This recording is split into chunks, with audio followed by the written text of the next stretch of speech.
The first collection class we're going to talk about in this chapter is the array list. Array lists are very similar to arrays in that we can store elements sequentially and access those elements by indexed position. But a main difference between an array and array list is an array list is dynamic in that its size can grow and shrink, whereas the size of an array is static based on the size you declare when you create the array.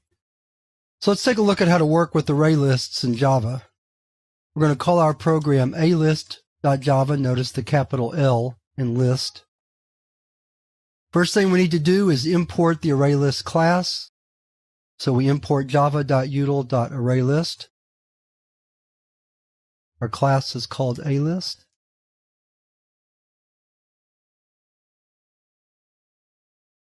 Okay, so the first thing we're going to do is declare our array list. In this case, we're going to create an array list of 5 numbers, although the size, again, doesn't really matter. So we write array list, followed by the data type of the elements of the array list. Notice we have to use the class name for integer and not the primitive or built-in name. So it's capital I integer and not lowercase I int. We're going to call this array list grades, and then we call the constructor for the array list class, like so. Once we've declared our array list, we're ready to add elements to it. And to do that, we use the add method. So all the add method takes is one argument, and that's the data you want to add to the array list. So bear with me while I add 5 grades.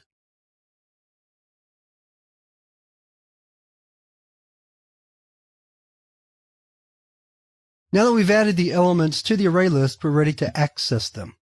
We access them via the method get.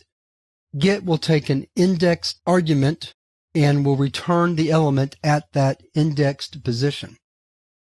So let's write a for loop. Well, first of all, let's create a variable total to store the total of the grades. Then let's write a for loop that starts at 0 and then runs 1 less than the size of the array list, which we can determine using a method called size. And that will return the number of elements in the array list. Then we'll increment I by 1 each time. So the total is equal to the total plus the grade that we retrieve with I as an argument. So now we can compute the average by taking the total and dividing it again by the size of the array. Then let's print both the size of the array, so we can see that, and our average.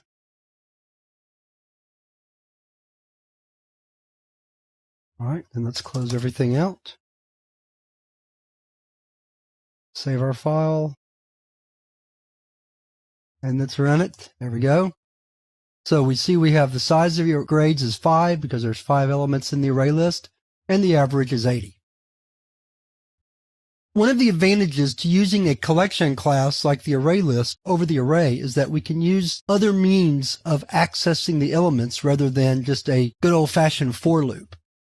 For example, the for each loop will allow us to do the same thing a for loop does without having to worry about where to start or where to stop. The for each loop will determine that for us. Here's how the for each loop works. Starts with a for, then we have an open paren, followed by the declaration of a variable. That variable is followed by a colon, followed by the name of the array list. And so what we're saying here is we're saying for each grade in the array list grades, do something with that grade. So what we want to do with that grade is add it to the total, just like that. So the for each loop uses a built-in iterator to access each element of the array list in turn, from 100 to 90 to 80 to 70 to 60, and it knows exactly when to stop. So let's save the file, compile it again, and then run it. And you see that we get the same result. Finally, before we leave, I want to demonstrate how sizing of array lists works. let's remove one element from the array list. So we do that using a method called remove, which takes an index position and will remove the element at that index position. So now we can look at the new size of the array. So let's take a look.